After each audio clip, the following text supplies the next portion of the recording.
Hi, I'm SmilingSkeptic, and I'm an atheist.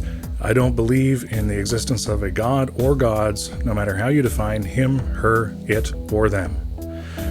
One thing I've seen that seems common in many atheist channels is the exposition video, where the YouTuber tells their story, and often their deconversion experience. So I figure I might as well get it out of the way now and do it as a means of introduction. I get all kinds of reactions from believers, and never positive when they find out that I'm an atheist. By far the most common reaction I get is a sympathetic plea asking what catastrophic event turned me against God. And I always have to explain that I'm not against God, much in the same way that they're not against leprechauns. The other common response I get is a remark that I never took my religion seriously, that I was never a true Christian. Well, I did take my religion, Presbyterianism, seriously, and ironically it was when I took it most seriously that I finally concluded that I could not honestly profess a belief in God. So let's go back to around the time I'd be graduating from high school. Up to this point, I had undergone all the same indoctrination into their parents' religion that most kids go through. At this point, I'm preparing to become a communicant member of my church. This means taking adult Bible study classes and passing certain theological tests to be able to participate in communion. I lived in a relatively small town. Total population of the town and surrounding areas is around 20,000. There are more than 20 churches, and those are just the ones listed in the yellow pages. There are more. There were very few in my peer group who didn't attend church of some sort. The fact that we all attended different denominations didn't really seem to matter. I myself was president of my church's youth group. I attended a massive international youth rally at Purdue University in Indiana known as the Triennium. As a younger kid, I went to a non-denominational Christian summer camp, and later I was a full-time counselor at camp. My grandfather, who I love, respect, and miss very much, was a church elder. This meant that he was part of the governance of our church. So, being a good and active Presbyterian was part of my everyday life. In fact, at one point I performed in front of the congregation dressed in bright blue pantyhose and face paint and pretending to be a talking and singing book. I'll give you a moment to relish that visual. As president of the youth group, I occasionally gave presentations from the pulpit during the Sunday worship service. I was being encouraged by many in our congregation to pursue the ministry, and frankly, I was considering it. I even went so far as to check out Knox College, the Canadian school to attend if you wish to become a Presbyterian minister. I filled out the application form, but I never sent it. You see, as active as I was in the church, I wrestled with the whole religion thing, and I had done so for some time. Let's go back in time a little further to around 5th grade. I'd be about 10 years old. Luckily for me, I had some fantastic parents. I still do, and I don't tell them nearly enough how much I love them. And I'm forever thankful to them for the way they brought me up. I was a voracious reader, and I still am. In fact, right now I'm reading Carl Sagan's book, Demon Haunted World. Anyway, I was constantly pestering Mom and Dad to buy me lots of books from the school program. I gobbled up anything to do with science or mystery solving. I was obsessed with understanding the world I lived in and grew more and more fascinated with every new discovery. I would spend hours reflecting on what I had learned and created questions that freaked my friends out.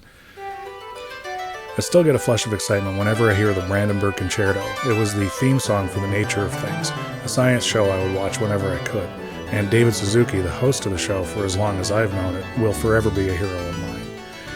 My parents encouraged my inquisitive mind. Of course, I didn't know it at the time, but they instilled a strong pattern of critical thinking in me very early on that still serves me today almost without effort. I challenged myself regularly without even realizing it. One of my favorite things to do around the age of 10 was reading the Ripley's Believe It or Not cartoon in the newspaper. I wanted to see which stories I could believe, which ones sounded too fantastical, and which ones fell somewhere in between, and why. I was exploring and developing the way I believed things. I developed a very predictable pattern of belief. I approached each story from a position of non-belief. The weight of the evidence or the plausibility of the story determined how easily I could believe it.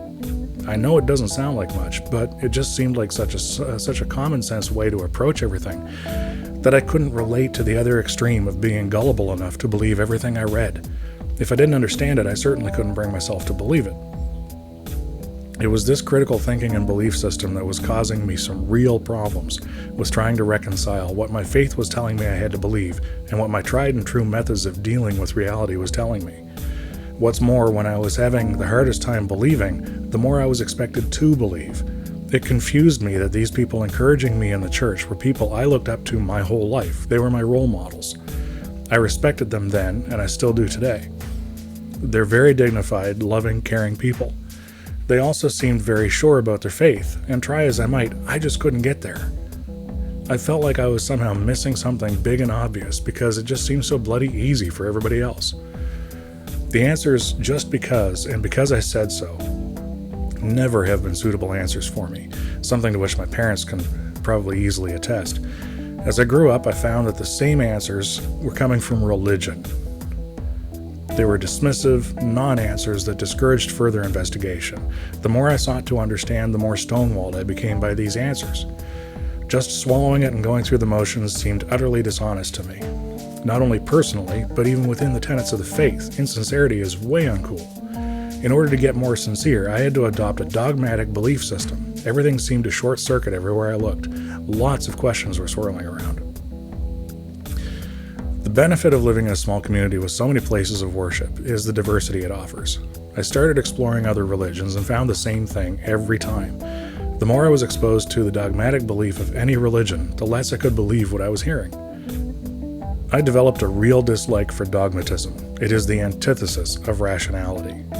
When I finally made the decision to divorce myself from religion, it was with the reservation of someone who was actually going through a divorce. You've tried and tried to make it work, but no matter how hard you want it to, it's just not working out. The effort is burning you out, and every effort to reconcile just ends up widening the gulf instead, so you realize you're better off without the struggle. It was at this point in my life, leaving high school, leaving my hometown, moving to Toronto, beginning the next stage of my life, that I abandoned religion. I relegated it to being some mythology, some fairy tales, a crutch for weak-minded, superstitious people. I wasn't bitter about it, I just had no use for it, but I could see that it had a use for some people. At that point in my life, I was content with believers just doing their thing, and me doing mine, just so long as we don't step on each other's feet. It wasn't until I saw the movie Bill and Ted's Excellent Adventure, yeah, that's right, that it all made sense. The heroes of the movie are asked by a council of elders for words of wisdom. They eventually pop out, be excellent to each other. Well, that's a restatement of the golden rule. When you strip out the crazy beliefs, the rituals, the dogmatism, the shaky tenets, the indoctrination, and all the other stuff that religion shrouds itself in, this is the core of any respectable belief system. It's a social contract that is probably older than our ability to communicate with each other verbally. It created our own sense of morality. It predates any religion, including Christianity, and it's all you need. It's the dogma, the crazy fluff that gets people bent out of shape about religions. So why am I here on YouTube? Well, over time I've come to recognize that we can't keep off each other's feet. People's beliefs shape the decisions they make. These decisions, even the simple ones, do impact other people. I'd like to do what I can to increase the amount of rationality. Also, the mystery of what people believe and why they believe it in the face of, lack of, or contrary to any evidence or not, has intrigued me since long before my high school days. I've learned a lot and still have a lot to learn, as it still fascinates me. This is a continuation of that learning for me, as I encourage people to leave feedback. I hope to generate some discussion with my themed videos. However, I don't plan to use the channel to champion the cause or agenda of atheism. This is because atheism has no cause or agenda. Atheism is a non-thing. As A.C. Grayling makes the comparison, atheism is like non-stamp collecting. It's not really something one does. I may make the odd video about atheism, but for the most part the videos I will place in this channel are for promoting anti-theism by discussing ideas of rationality, intellectual responsibility, and science. I'll try to keep things light and entertaining as well as informative and to the point, and there will be more videos like the ones I've already posted in the channel, simply poking good-natured fun at a few of our favorite theistic piñatas. Some think that religion and science can coexist, and they are dreadfully wrong. Those who take this position are simply ignoring history. Religion is the antithesis of science. It's an irresponsible and dangerous basis from which to interact with our world and with each other.